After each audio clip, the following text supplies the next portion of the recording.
আসসালামু আলাইকুম, কেমন আছেন সবাই? আশা করি সবাই ভালো আছেন। আলহামদুলিল্লাহ আমরা ভালো আছি। তো আবিদ আজকে ইংলিশ পরীক্ষা দিয়ে আসলো, দেখি ওর পরীক্ষা কেমন হয়েছে। ও ড্রেস টেস করলে একটু রেস্ট নিয়েছিল। প্রশ্ন কি ছিঁড়া ফেলাইছ? প্রশ্ন ছিঁড়া ফেলাইছ?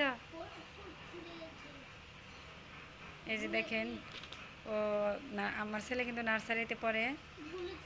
ওদের এই যে এগুলো প্রশ্ন আসছে 2 নঙে, এগুলো লিখতে পারছো? এসতে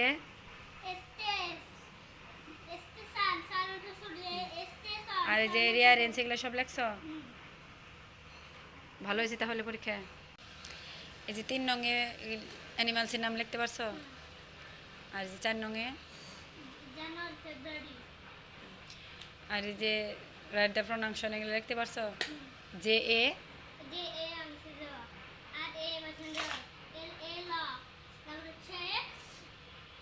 হ্যাঁ বুঝতে পারছি, পারো। আর এই যে মৌখিক 10 নম্বর, এটা বলতে পারছো? কবিতাটা বলো তো।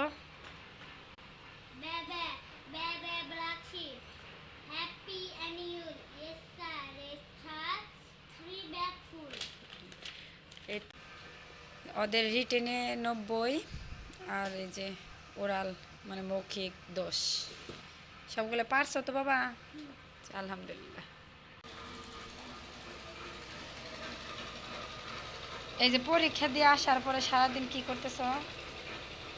এখানে দাঁড়ায় দাঁড়ায় কি দেখো? ওগুলো দেখার কি আছে?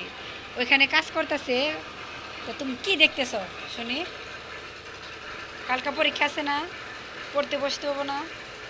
তাড়াতাড়ি খাওয়া শেষ করে পড়তে বসো। ওই যে এখানে বিল্ডিংয়ে কাজ শুরু হয়েছে, সারাক্ষণ দাঁড়ায় দাঁড়ায় এখানে ওগুলো দেখি। ঘর মোছা আপা আসছে, ঘর মুছতে। আজকে দুপুর হয়ে গেছে আস্তে আস্তে। লিখতেছে, তুমি লেখো, হ্যাঁ আমি নামাজ পড়ে আসি।